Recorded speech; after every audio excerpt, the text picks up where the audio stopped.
Siapa saja yang memakai ajaran Nabi Muhammad SAW, maka dia akan bahagia walaupun dia tak bersunat dan tak mandi wajib.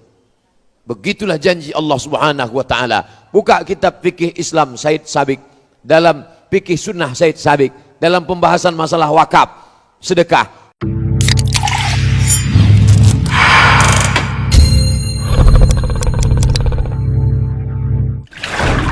Doa masuk masjid, Allahumma aftah li abwaaba rahmatik. Ya Allah, bukakan untukku pintu-pintu rahmatmu. Terbukalah pintu-pintu rahmat. Biasanya saya masuk masjid, pintu masjid itu paling banyak 3. Satu di kiri, satu di kanan, satu di belakang. Tapi ini pintu aja keliling. Manapun pintu yang mau kita masuk, doanya sama. Allahumma aftah li abwaaba rahmatik, Allahumma aftah li abwaaba rahmatik, Allahumma aftah li abwaaba rahmatik. Tapi selesai salat, lain doanya. Apa doanya? Allahumma inni as'aluka min fadlik. Aku minta rezekimu. Kenapa waktu masuk ke dalam minta rahmat? Karena kita berkata Rabbil firli warhamni.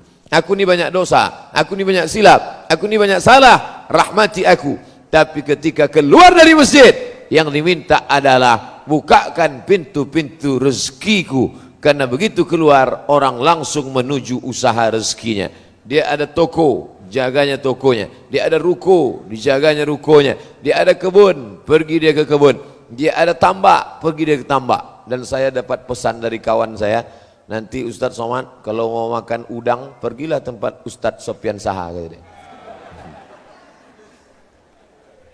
Artinya apa yang bisa kita lakukan, kita laksanakan. Sekarang ada anak-anak dari Fakultas Pertanian dan Peternakan bercerita masalah membuat kolam ikan, bercerita masalah membuat tambak. Tapi kata seorang profesor, tak saya sebut namanya, apa kata dia? Banyak orang sekarang membuat tambak di atas kertas. Sarjana, hebat, ukuran tambak ideal sekian meter kali sekian, dalamnya sekian, hebat dia. Tapi kalau ditanya, mana tambak kau? Ada pak, di mana? Nih makalah. Membuat tambak di atas kertas, tak bisa. Fakultas Pertanian, hebat. Cara menanam semangka yang baik, gemburkan tanahnya, masukkan bijinya, setelah itu dia pun bertunas, disiram dengan ini, dipakaikan ini, nanti akan sebesar ini. Pernah kau coba tanam? Enggak. Oleh sebab itu maka ini ilmu-ilmu terapan semua. Makanya masalah korma, ketika Nabi menengok ada orang yang melakukan pembuahan korma, apa kata Nabi? Antum a'lam bi umuri dunyakum.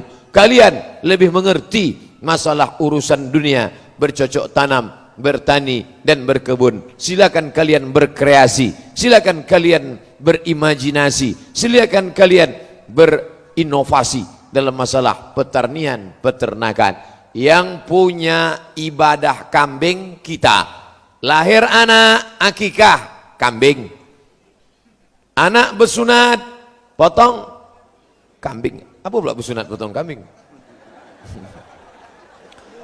Anak menikah potong kambing, hari raya haji potong kambing. Tapi yang beternak kambing siapa? Australia. Akhirnya kita pun mengimpor kambing. Sudahlah celana sobek kita impor dari dia, kambing pun kita impor juga dari dia. Bayangkanlah itu.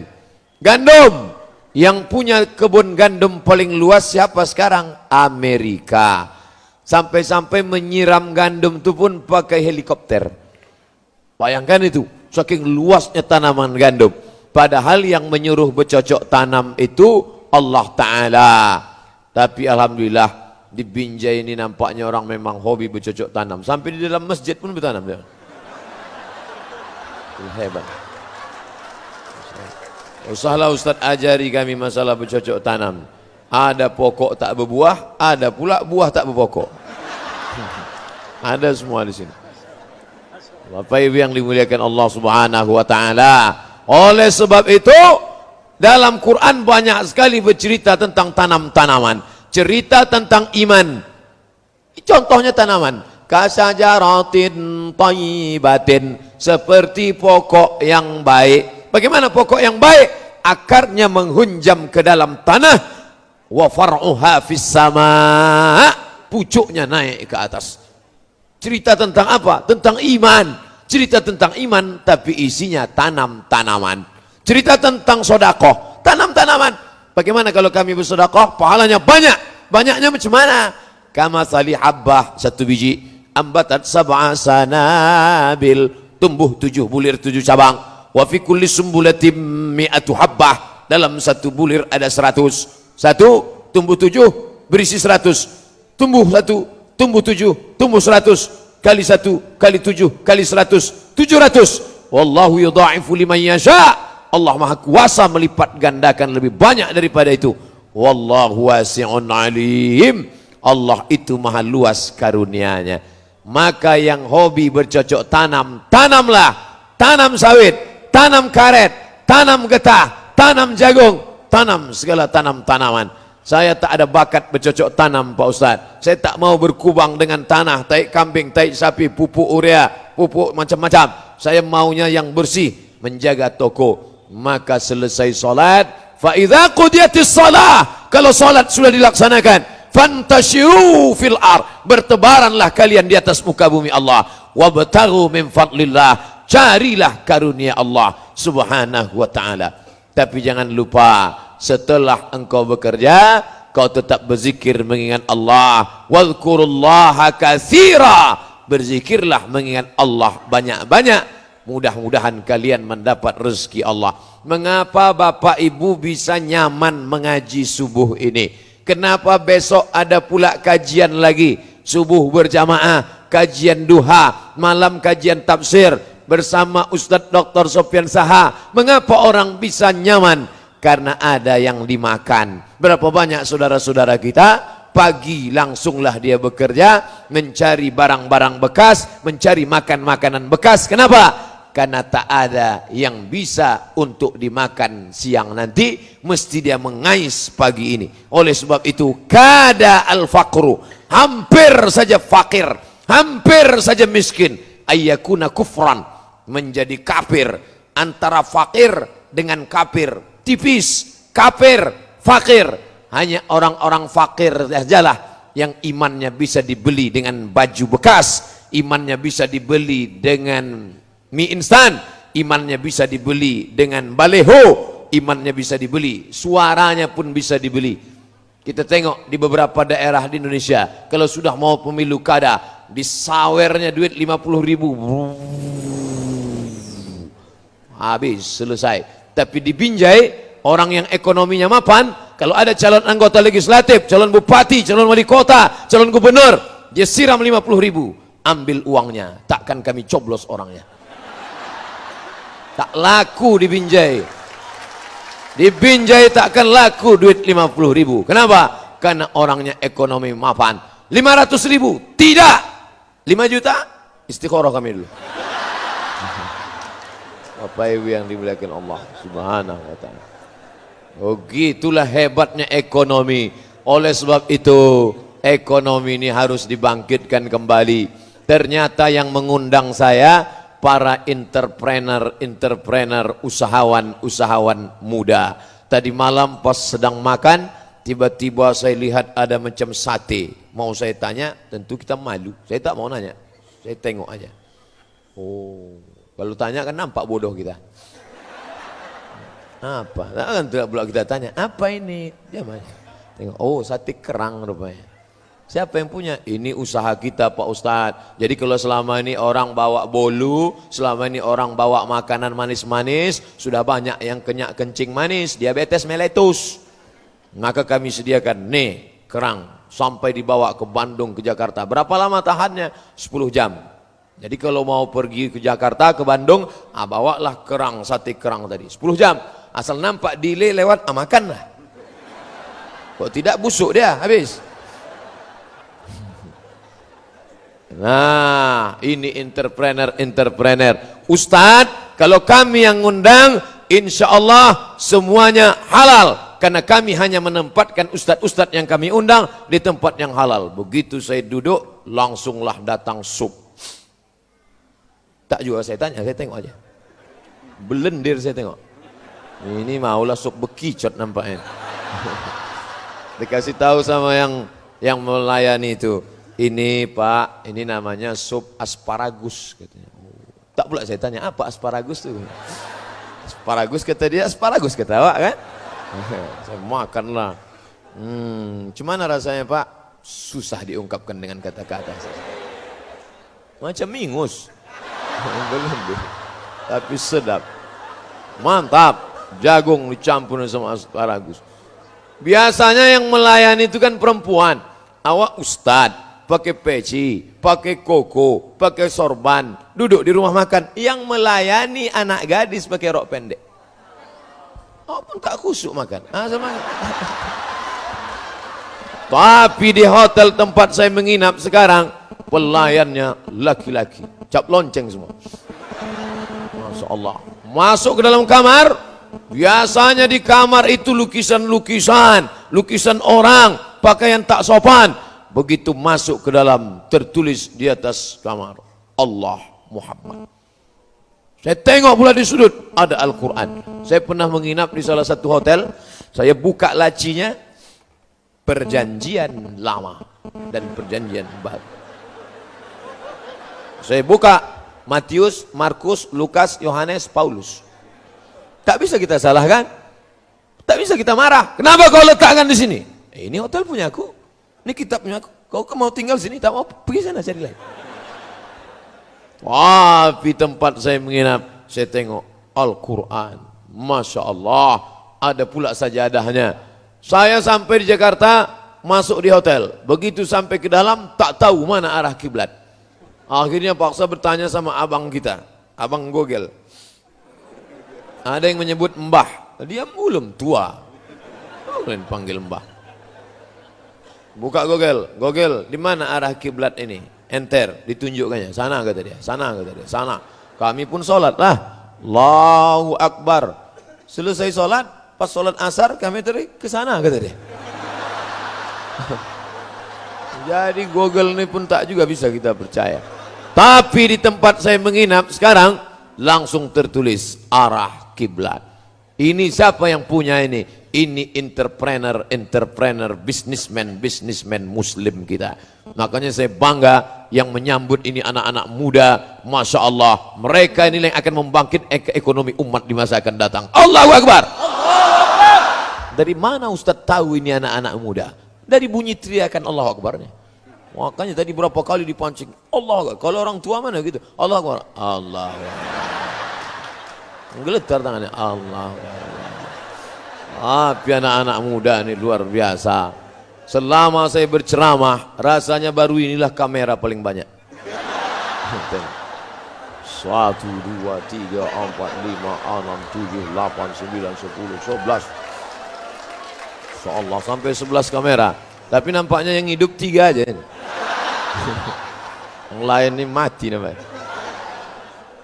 Bapak Ibu yang dimuliakan Allah Subhanahu wa taala, subuh penuh barokah. Makanya ada ungkapan orang, jangan sampai kau bangun tidur kesiangan, rezekimu dipatuk ayam.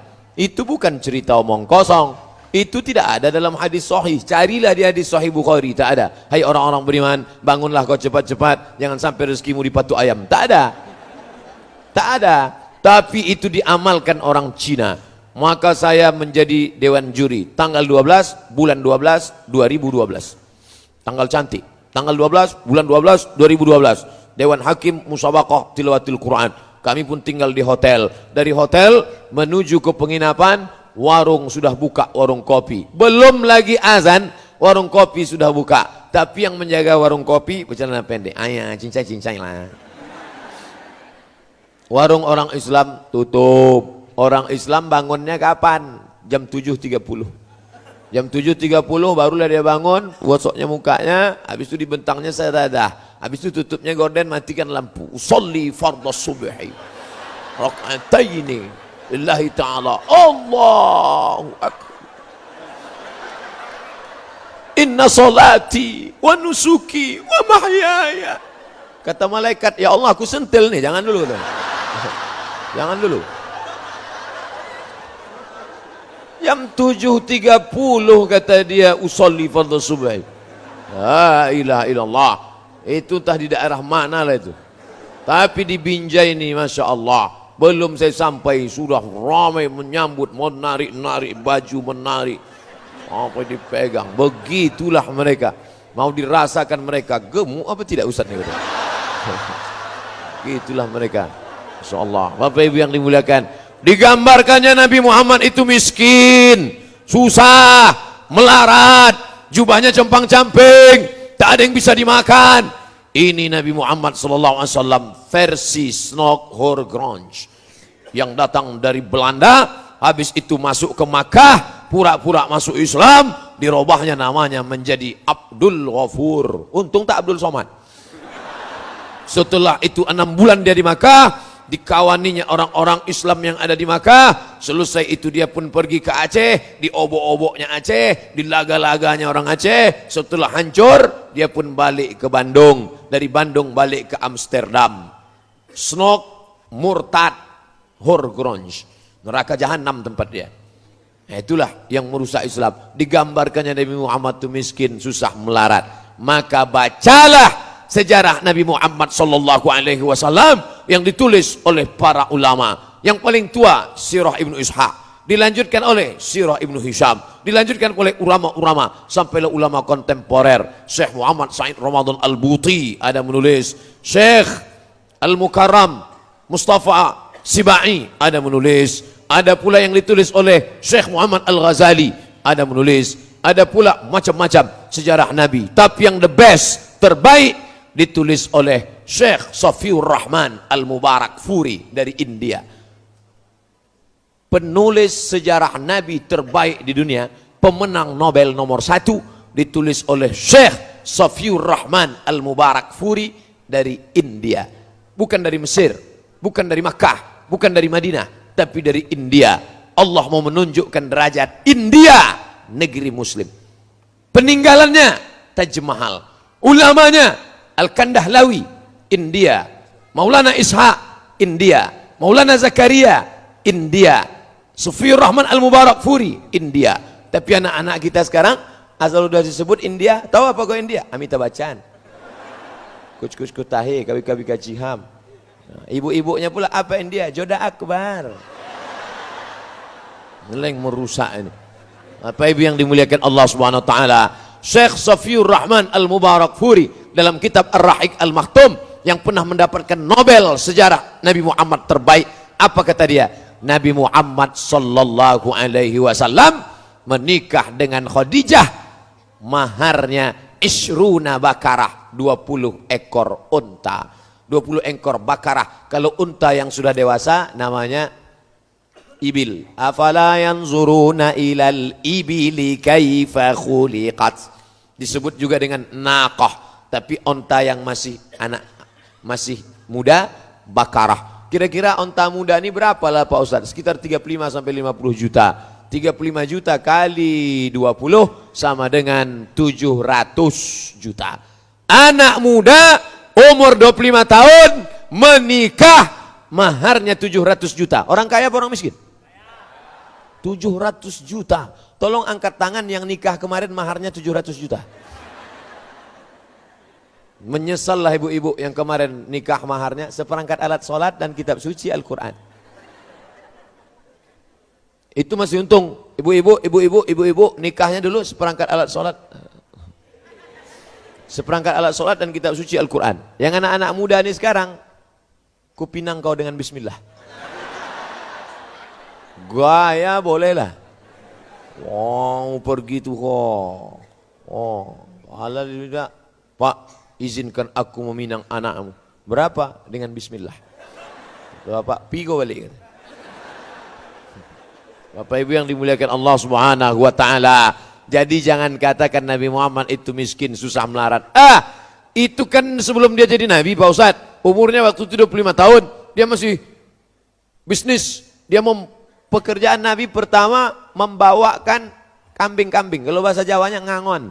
Sampean arak lungonang di arak lungon ngangon kambing. Wedus iki wedus.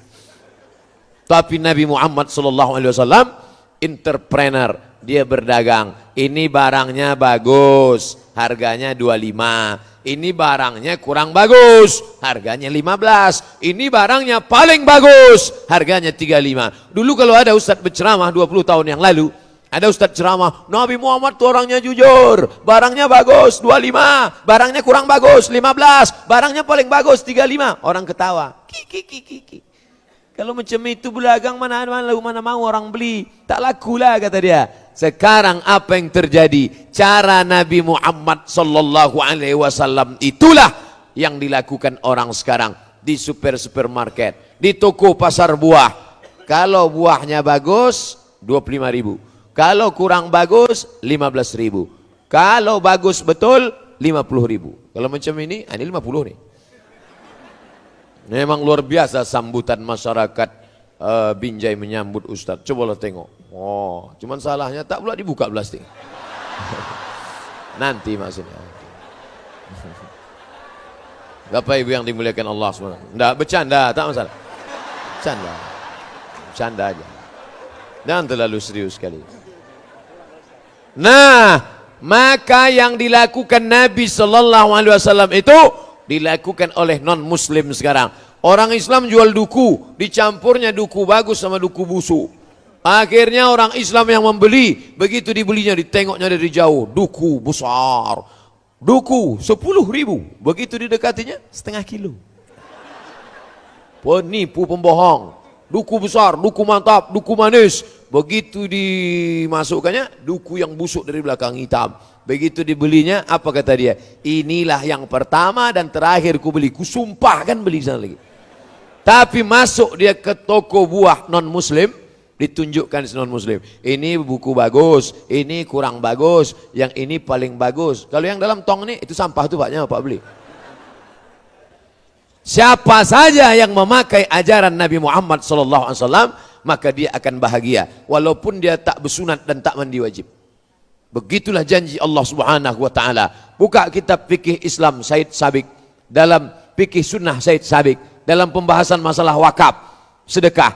Orang kafir yang bersedekah langsung dibalas Allah di dunia. Makanya mereka rajin bersedekah.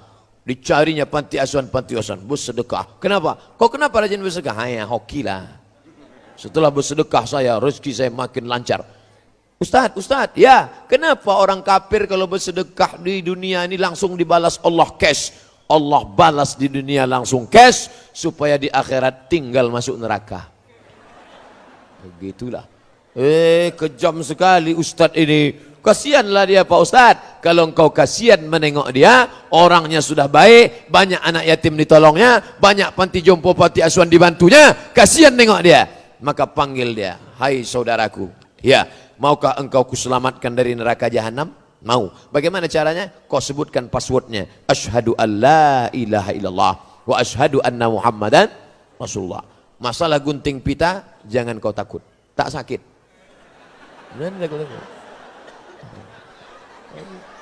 Nanti takut-takuti. Ini ustadz ini buat ceramah, menggelegar mimbar. Ada yang mau masuk Islam, parkirnya mobilnya di parkir, dibukanya kaca kecil-kecil, dia mau dengar ceramah Ustaz.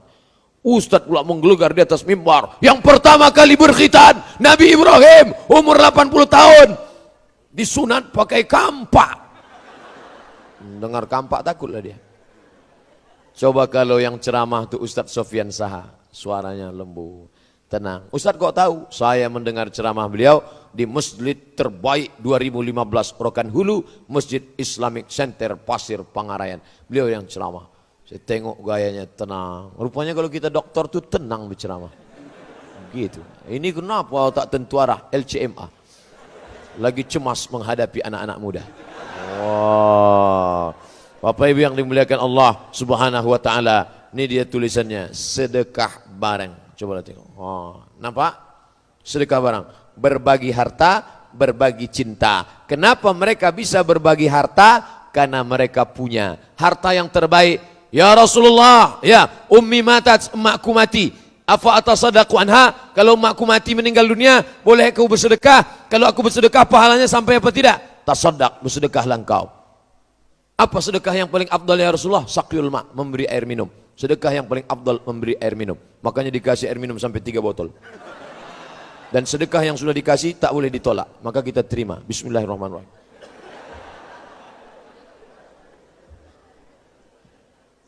Saya di mana-mana ceramah 60 menit.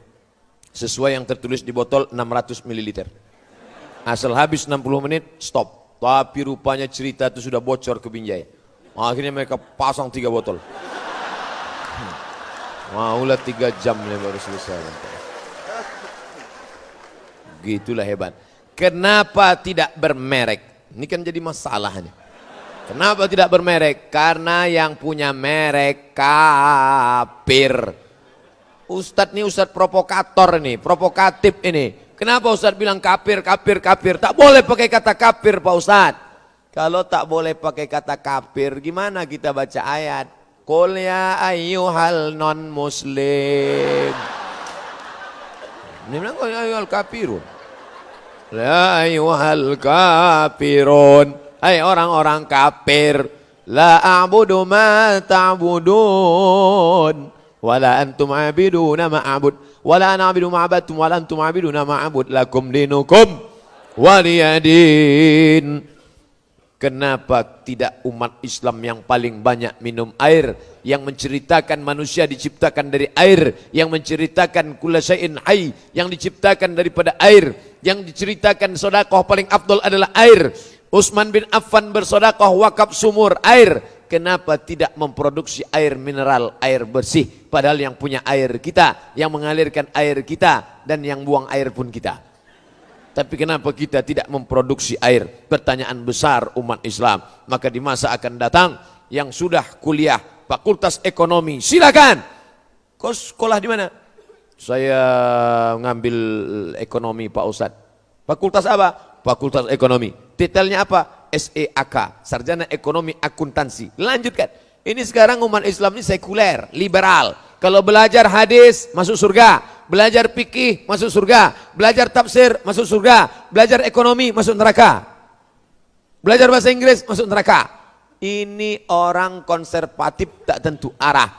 Islam ini mengajarkan kita semua ilmu datang dari Allah. Inna fi khalqis samawati, dalam penciptaan langit, wal ardi, penciptaan bumi, waqtilafil laili wan nahar, perputaran siang dan malam, la ayat, ayat.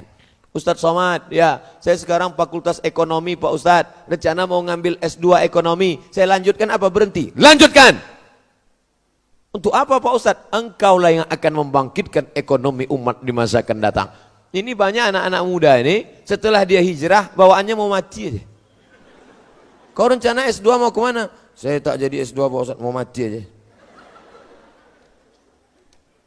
Dunia ini mesti kau tatap ke depan. Kalian yang kuliah, lanjutkan S2, S3, postdoktoral, menulis, tulis buku. Menulislah supaya orang di masa akan datang tahu bahwa kau pernah hidup di masa lalu. Imam Syafi'i kita tak tahu anaknya berapa, nama bininya siapa, rumahnya di mana, tak tahu kita. Tapi sampai hari ini kitabnya dibaca. Usul fikih Ar-Risalah, fikih Al-Um, dibaca orang, murid-muridnya melanjutkan. Datang Rabi Al-Muradi, datang Imam Al-Muzani, datang Imam Al-Buwaiti, datang generasi selanjutnya Imam Ar-Ramli, datang berikutnya Imam An-Nawawi, datang berikutnya Imam Ibnu Hajar Al-Asqalani, datang berikutnya Imam Al-Hafiz Jalaluddin Abdurrahman As-Suyuti, bersilsilah sampailah sekarang. Kenapa? Karena menulis. Orang baru bisa menulis fokus kalau ekonominya mapan, adem, ayam, tentram, perut dalam keadaan kenyang. Gimana mau menulis perut lapar? Tapi kalau dia tenang, tapi jangan pula terlalu kenyang. Karena kata pepatah Melayu, kalau tegang urat perut, maka kendurlah urat mata. Ini urat perut ini kalau terlalu tegang, itulah bawaannya. Kalau yang berceramah itu kenyang, kata Imam Al-Ghazali, efek dari perut kenyang, yang dicakapkan itu tak masuk ke hati orang. Jadi kalau Bapak Ibu pengajian, ini selesai pengajian ini nanti, pulang ke rumah, coba pikir-pikir sejenak. Masuk tak gaji? Kalau masuk, alhamdulillah. Kalau tak masuk, ada 2 kemungkinan. Kalau tidak, yang berceramah itu kenyang, yang mendengar itu kenyang. Ustadz Somad tadi udah makan? Udah. Habis makan dulu baru saya kemari. Kenapa Ustaz makan? Disediakannya makanan, tak saya makan. Oleh sebab itu maka orang Islam itu perutnya mesti diisi. Cara mengisinya dengan cara makan yang baik. Kulu, makanlah. Wasrabu, minumlah. Wala tusrifu, jangan berlebihan. Kulu, makanlah. Apa yang dimakan? Min thayyibat, yang baik-baik. Kenapa anak saya nih Pak Ustadz tak mau diajak sholat, tak mau diajak puasa, tak mau diajak silaturahim, tak mau diajak buat baik, tak mau diajak pengajian, padahal sudah dimasukkan ke pesantren, 6 tahun di pesantren, tapi keluar dari pesantren macam kuda lepas kandang. Kenapa nih Pak Ustadz? Mungkin salah satu sebabnya adalah kau suapkan makanan haram, riba. Maka carilah rezeki halal yang baik. Dibawa duit haram. Duit dari mana? Dulu ada namanya uang tunjangan. Sekarang bukan cuma uang tunjang, uang sipak, uang sikut, uang sundul, uang tanduk. Wah, jurusnya namanya jurus gayung. Cedok sana, cedok sana, cedok sana, cedok sana, cedok sana. Dibawa pulang ke rumah, dibelikan ke beras masuk ke rice cooker, dicuci, habis itu picit, dibuka, langsung masak nasi, disuapkan ke anak. Makan ya nak. Allahumma barik lana fima razaqtana wa qina azabannar. Rupanya yang dimakan tadi haram. Satu piring nasi berubah setetes darah masuk ke dalam jantung, disemburkan jantung naik ke atas otak. Darah yang naik ke otak, maka isi otak itu pun haram. Bapak Ibu hafal semua ayatnya. Nasiyatin kazibatin khati'ah. Nasiyatin, yang mana nasiyatin itu?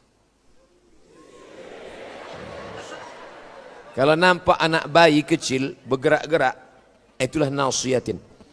Ubun-ubun. Nasiyatin kazibatin, pembohong. Khati'atin, pelaku dosa. Yang berdosa itu kan tangannya, yang berdosa itu kan kakinya, yang berdosa itu kan telinganya, yang berdosa itu kan biji matanya. Kenapa yang disebut berdosa itu ubun-ubunnya? Karena ternyata ubun-ubun inilah yang memerintah. Makanya kalau tak sempurna darah naik ke ubun-ubun, itulah tak bisa. Mohon maaf, tersinggung pula. Tak sempurna. Nasiatin, ubun-ubun. Kadzibatin, pembohong. Khati'atin, pelaku dosa. Kenapa? Karena disuapkan makanan yang haram. Setetes darah haram menodai isi otak kepala anak-anakmu. Ternyata otak ini kata dokter otak, spesialis otak. Saya ditelepon oleh mahasiswa Fakultas Kedokteran. Assalamualaikum. Waalaikumsalam. Betul nih Ustadz Abdul Somad? Tak salah lagi. Bisa Ustadz kami undang di Fakultas Kedokteran? Kalian salah undang. Apa pula saya ke Fakultas Kedokteran? Nanti Ustadz bicara tentang otak. Aku tak paham otak. Otak-otak tahu? Otak banyak di Batam.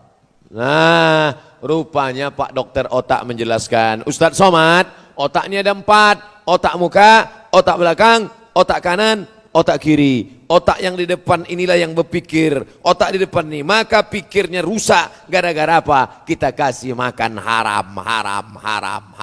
Ustadz jangan ragu makan bolu ini, karena bolu ini tak pakai tuak. Bolu ini tak pakai khamar, bolu ini tak pakai pengawet.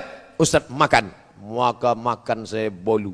Oh, tadi malam saya makan. Gimana rasanya Pak Ustadz? Saya jawab, kata tak bisa mewakili rasa. Dan setiap rasa akan berdusta ketika bercerita tentang kata. Maka kata tak pernah bisa mewakili rasa sejujurnya. Panjang kali cerita Ustadz. Langsung aja lah Pak Ustadz, enak bilang enak, tak enak bilang tak enak. Dia tak bilang begitu. Dia tak bilang begitu, tapi raut wajahnya berkata seperti itu. Bapak Ibu yang dimuliakan Allah Subhanahu wa taala, apakah makanan ini halal? Ya. Dari mana Ustaz tahu? Sudah ada label halal dari Majelis Ulama Indonesia. Halal. Ketika kita berada di tempat negeri non muslim, 3 hari yang lalu saya di Taiwan. Oh, balik ke Pekanbaru senangnya bukan main. Terasalah susahnya makanan halal. Orang muslim ada, tapi ketika kita mampir ke rumah makan, kita tak tahu. Di pesawat pula, selama di pesawat, lewat dia makan. Selesai. Terima kasih. Makan. Lu tengok tak ada label halal. Dibuka nampak ayam. Tadi potong, tadi cekiknya ayam tu. Nah, kita tahu. Cekiknya ayam. Apa katanya patah leher ayam? Mana kita tahu? Tapi kalau dipotongnya atas nama Allah, bismillah, keluarlah darahnya. Di darah itulah najis, bakteri, kotoran. Sapi tak dipotong, ditembaknya saja sapi itu pakai stunning. Ada pistol, tapi pelurunya tak keluar. Pistol itu pelurunya tak keluar, ditembakkan, boom, langsung sapi ditembak kotaknya, boom, mati otak kecilnya. Kalau skalanya 7, sapi itu bodoh. Sapi Australia yang liar macam banteng, itu kalau ditembakkan skala 7 di otaknya, bodoh dia langsung. Makanya ibu-ibu yang suami-suaminya beli stunning itu. Pas dia sedang tidur malam, tembakkan. Apa? Esok pagi itu bodoh dia. Bang. Aku mau pergi nih. Abang masak sarapan, jaga anak ngepel ya. Iyalah. Gitu. Kalau ada di antara bapak-bapak ini yang macam itu udah kena stunning itu.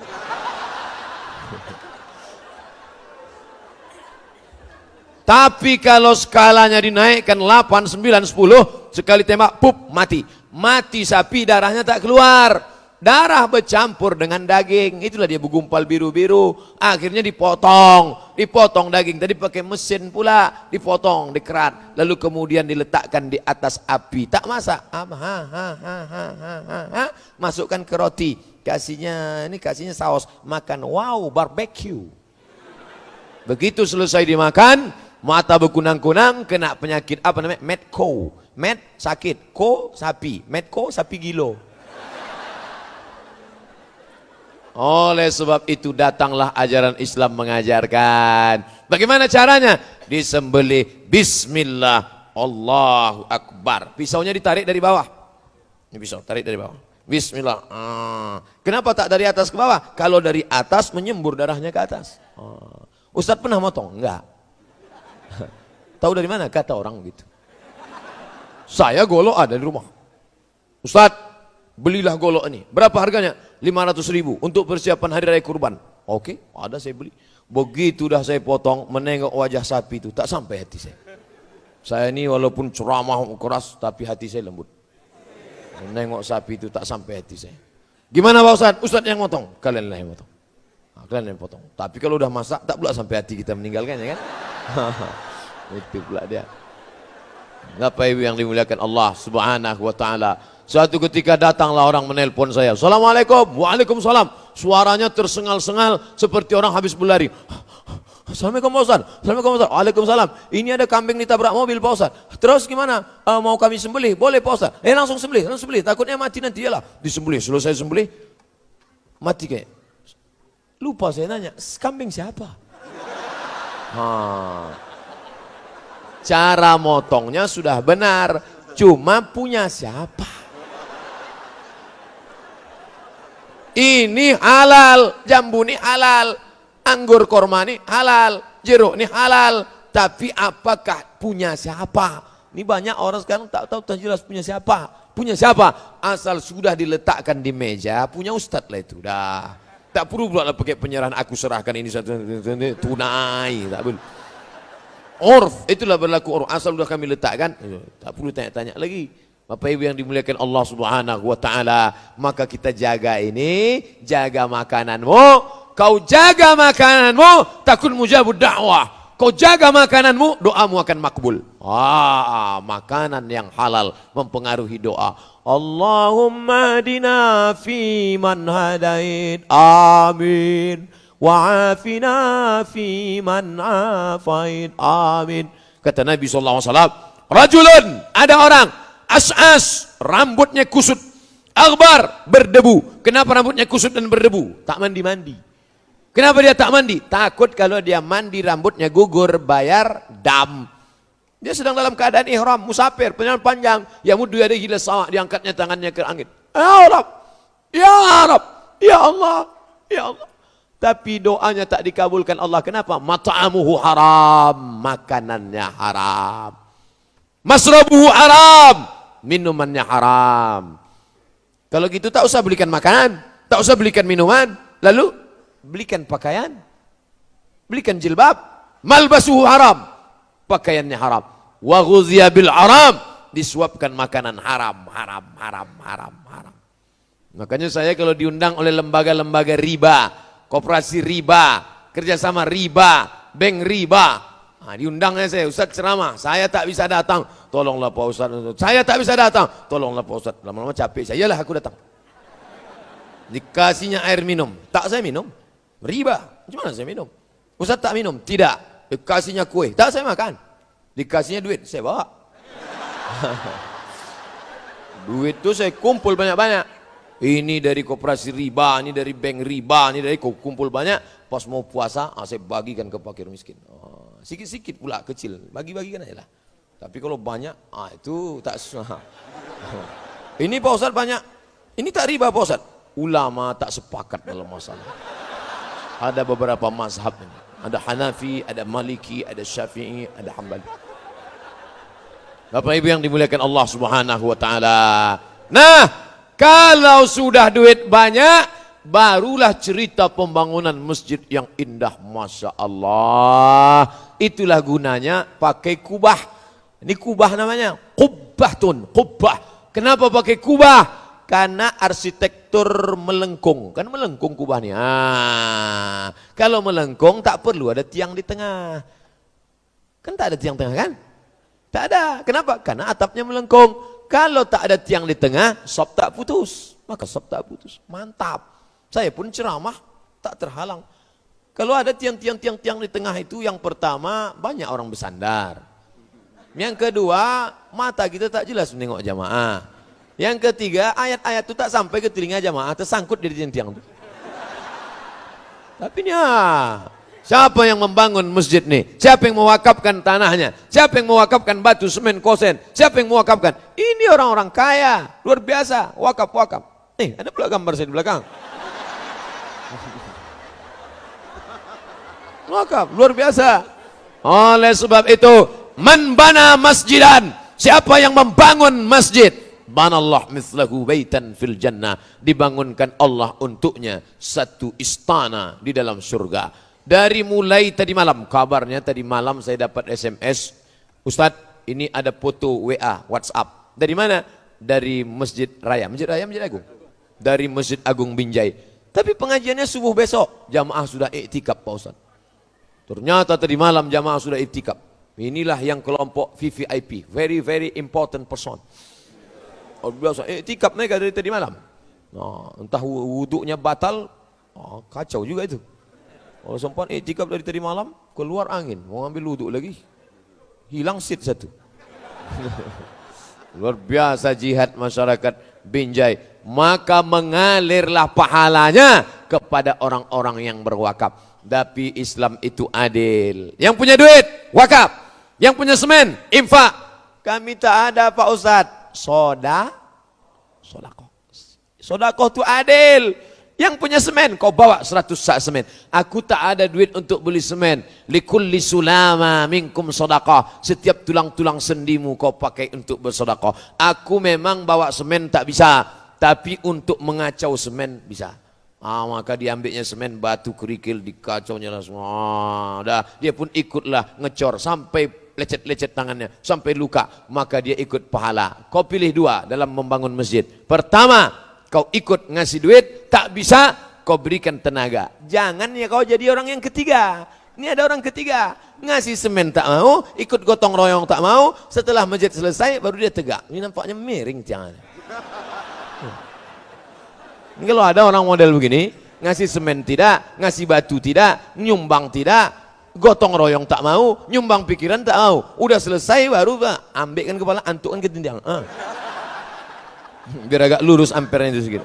Harus lurus. Pak Ibu yang dimuliakan Allah Subhanahu wa taala. Jadi bercerita masalah ibadah. Cobalah tengok satu-satu ibadah. Syahadat, asyhadu an la ilaha illallah wa asyhadu anna Muhammadar Rasulullah. Siapa yang bisa bersyahadat? Orang yang sehat, orang yang fisiknya, ekonominya mapan. Itulah yang masuk Islam.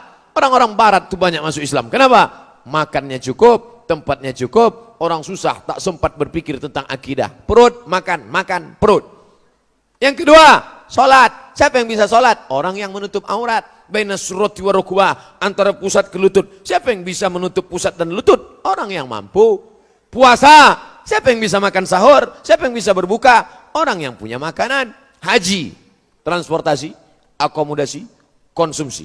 Naik pesawat, hotel, makan minum selama di sana, anak istri yang ditinggalkan. Sekarang ONH biasa, saya tak tahu Binjai. Kalau Pekanbaru, store 2017, berangkat 2031. Kenduri tiap tahun. Tiap tahun kenduri. Dan saya datang ke rumah ya, apa kenduri haji. Kapan Bapak berangkat? 2031. Lama lagi itu Pak, biar cepat kita dorong dengan doanya.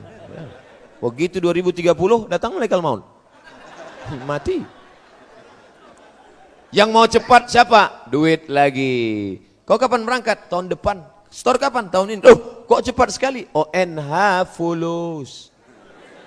Berapa dia? $1.000. $1, 1.300 kali 1.000, 130 juta. Bisa dia berangkat. Orang yang hatinya bersih, menengok kawan rezeki lancar, ikut senang. Mau kemana bro? Mau pergi haji. Senang store ONH ya? Iya. Berangkat haji? Iya. Siapa yang berangkat? Aku. Binimu ikut? Tidak. Alhamdulillah. Kalau sempat disebutnya aku berangkat, biniku berangkat, anakku berangkat, mertuaku berangkat, naik pesawat NH+, mati kontan.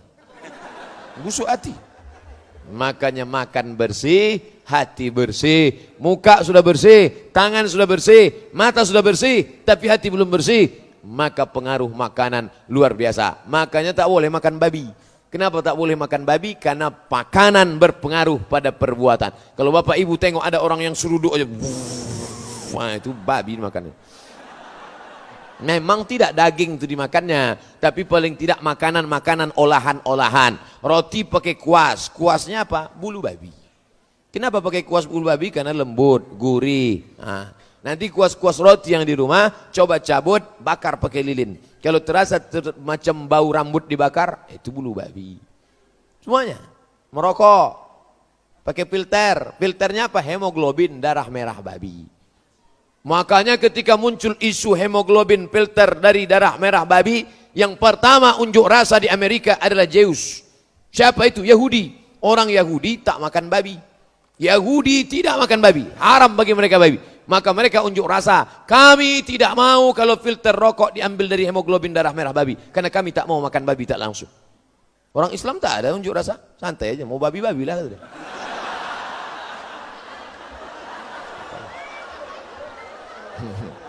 Bapak Ibu yang dimuliakan Allah Subhanahu wa taala. Maka yang sudah punya duit santuni anak yatim. Itu beda orang Islam sama orang kafir. Kalau orang Islam ada duit bangun masjid, ada duit bangun panti asuhan, ada duit bawa ke panti jompo, ada duit bangunkan untuk panti untuk yatim. Tapi kalau orang kafir enggak, tumpuk. Jama'a malahu wa'ad dadah. Jamaah kumpul, ad-dadah, hitung. Kerjanya cuma dua, kumpul, hitung. Maka jangan heran dia duduk temenung sendiri.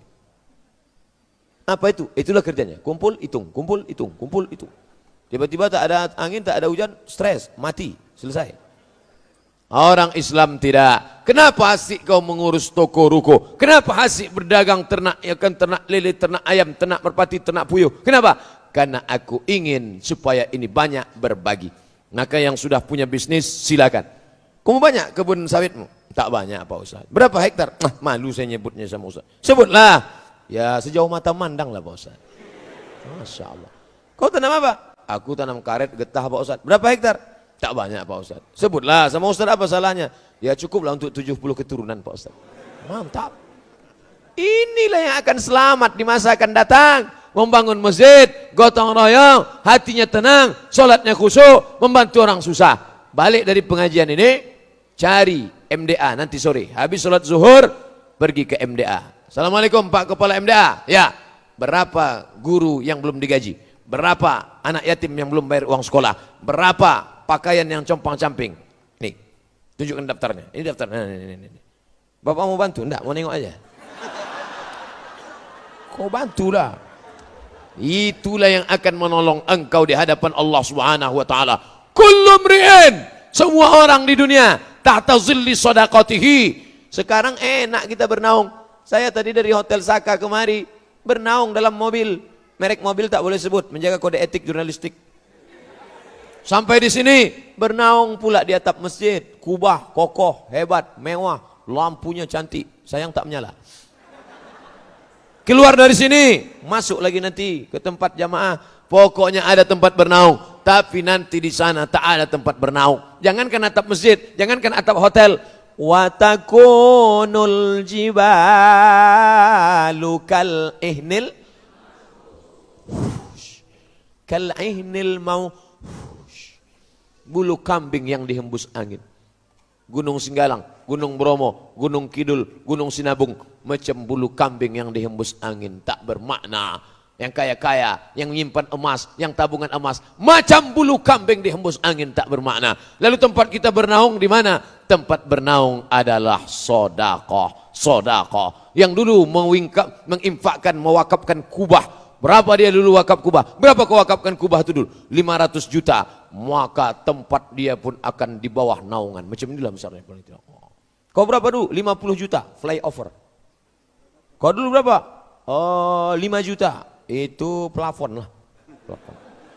Kau berapa? 500 ribu triplek. Kau berapa? 5 ribu koran. Tak ada. Datang angin.